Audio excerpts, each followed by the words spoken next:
जय सिया राम, जय जय सिया राम, जय सिया राम, जय जय सिया राम। आज मैं रामचरितमानस का बालकांड का पेज नंबर 224 पढ़ने जा रही हूँ। अब विश्वरून की जय। श्री रामचंद्र महाराज की सदा ही जय।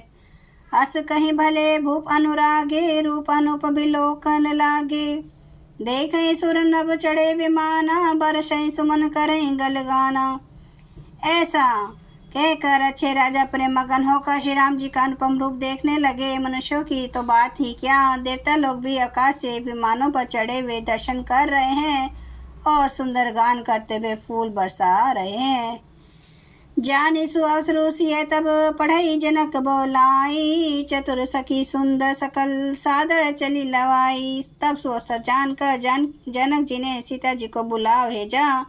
सब चतुर सुंदर सखियां दरबारों ने लिवा चली। सिए शोभा नहीं जाई बखानी, जगदम्बिका रूप गुण खानी। उपमा सकल मोही लघु लागी, प्राकृत नारी अंग अनुरागी। रूप और गुणों की खान जगत जननी जानकी जी को शोभा का वर्णन नहीं हो सकता। उनके लिए मुझे काव्य की सब उपमाएं तुच्छ लगती हैं, क्योंकि वे लौकिक स्त्रियों के अंगों से अनुराग रखने वाली हैं, अर्थात वे जगत की स्त्रियों के अंगों को दी जाती हैं। काव्य की उपमाएं सब त्रिगुणात्मक माइक जगत से ली गई हैं। उन्हें भगवान की स्वरूप शक्ति श्री जानकी जी के अप्राकृत चिन्मय अंगों के लिए प्रयुक्त करना, उनका अपमान करना और अपने को उपहासास्पद बनाना है। सिए बरनिये ते उपमा देई, कु कवि कहाई अजसु को ले। जो पट तरिये तिये सम सीमा, जग असी जुवती कहा कमनिया। सीता जी के वर्णन में उन्हीं उपमाओं को देखकर कौन को कवि कहलाए और उपयश का भागी बने, अर्थात सीता जी के लिए उन उपमाओं का प्रयोग करना सुकवि के पद से च्युत होना और अपकृति मोल लेना है। कोई भी सुकवि ऐसी नादानी एवं अनुचित कार्य नहीं करेगा। यदि किसी स्त्री के साथ सीता जी की तुलना की जाए तो जगत में ऐसी सुंदर युवती है ही कहाँ जिसकी उपमा उन्हें दी जाए। गिरा मुखर तन आरद भवानी, रति अति दुखित अतनु पति जानी। विश्व बारुनी बंधु प्रिय जेहि, कहिए रमा सम किमि विदेहि। पृथ्वी की स्त्रियों की तो बात ही क्या, देवताओं की स्त्रियों को भी यदि देखा जाए तो हमारी अपेक्षा कहीं अधिक दिव्य और सुंदर है। तो उनमें सरस्वती तो बहुत बोलने वाली है। पार्वती अर्धांगिनी है, अर्थात अर्ध नारी नटेश्वर के रूप में उनका आधा ही अंग स्त्री का है, शेष आधा अंग पुरुष शिव जी का है। कामदेव की स्त्री रति पति को बिना शरीर का अनंग जानकर बहुत दुखी रहती है, और जिनके विष और मद जैसे समुद्र से उत्पन्न होने के नाते प्रिय भाई हैं, उन लक्ष्मी के समान तो जानकी जी को कहा ही कैसे जाए। जो छवि सुधा पयो निधि होई, परम रूपमय कछपू सोई। शोभा रंजु मंद्रु सिंगारू, मथे पानी पंकज निज मारू। जिन लक्ष्मी जी की बात ऊपर कही गई है वे निकली थी खारे समुद्र से, जिसको मथने के लिए भगवान ने अति ककर्ष पीठ वाले कच्छप का रूप धारण किया। रस्सी बनाई गई, महान विषधर वासुकी नाग की मथानी का कार्य किया। अतिशय कठोर मंदराचल पर्वत ने और उसे मथा सारे देवताओं और दैत्यों ने मिलकर। जिन लक्ष्मी को अतिशय शोभा की खान और अनुपम सुंदरी कहते हैं, उनको प्रकट करने में हेतु बने ये सब असुंदर एवं स्वाभाविक ही कठोर उपकरण। ऐसे उपकरणों से प्रकट हुई लक्ष्मी श्री जानकी जी की समता को कैसे पा सकती हैं।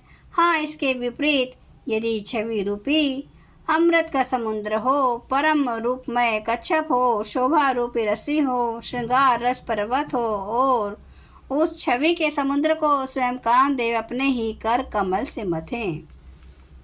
यही विधि उपजे लक्षी, जब सुंदरता सुख मूल। तदपि सकोच समेत कभी कहीं सिय समतुल।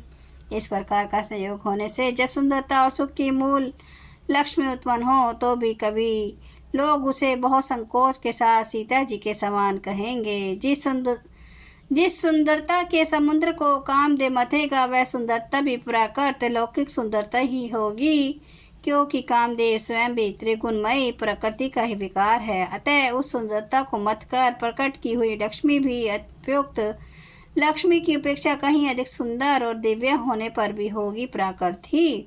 अतः उसके साथ भी जानकी जी की तुलना करना कवि के लिए बड़े संकोच की बात होगी। जिस सुंदरता से जानकी जी का दिव्य परम दिव्य विग्रह बना है, वह सुंदरता उपयुक्त सुंदरता से भिन्न अप्रकृत है। वस्तुतः लक्ष्मी जी का अप्रकृत रूप भी यही है। वह कामदेव के बंधने में नहीं आ सकती और वह जानकी जी का स्वरूप ही है, अतः उनसे भिन्न नहीं और उपमा दी जाती है भिन्न वस्तु के साथ। इसके अतिरिक्त जानकी जी प्रकट हुई हैं स्वयं अपनी महिमा से। उन्हें प्रकट करने के लिए किसी भिन्न उपकरण की उपेक्षा नहीं है, अर्थात शक्ति शक्तिमान से अभिन्न अद्वैत तत्व है, अतएव अलुपमय है। यही गूढ़ दार्शनिक तत्व भक्त शिरोमणि कवि ने इस अभूत तो मंगलाकार के द्वारा बड़ी सुंदरता से व्यक्त किया है। चली संगले सखी सयानी, गावत गीत मनोहर बानी। सो नवल तनु सुंदर सारी, जगत जननी अतुलित छवि भारी।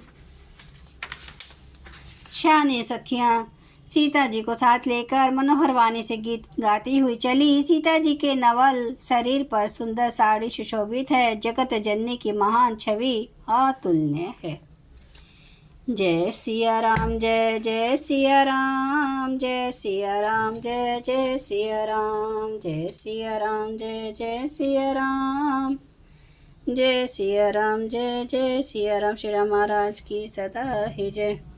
हरन भव भय दारुणं, नव कांज लोचन कांज, मुख कर कांज, पद कांजारुणम। कंदार्प अगणित अमित छवि, नवनील नीरद सुंदरम। पाटपीठ मानो तड़ित, रुचि सुचि नौमि जनक सुतावरम। भजु दीन बंधु दिनेश, दानव दैत्य वंश निकंदनम।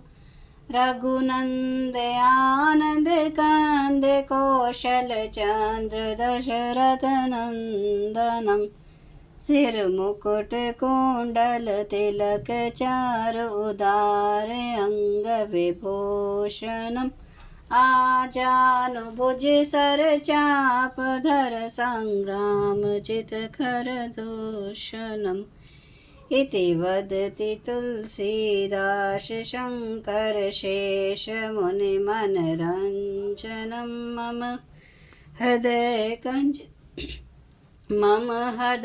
कंज निवास, कुरु कामादि खल दल गंजनम। सियावर रामचंद्र महाराज की जय। मेरे प्रभु राम की जय, मेरे बजरंग बली की जय। हर हर महादेव, हर हर महादेव, हर हर महादेव। जय श्री शंभु। क्षमा करना मेरे प्रभु श्री राम महाराज, आपकी सदा ही जय हो, आपकी सदा ही जय हो। आप सब सुनने वाले भक्तों का धन्यवाद।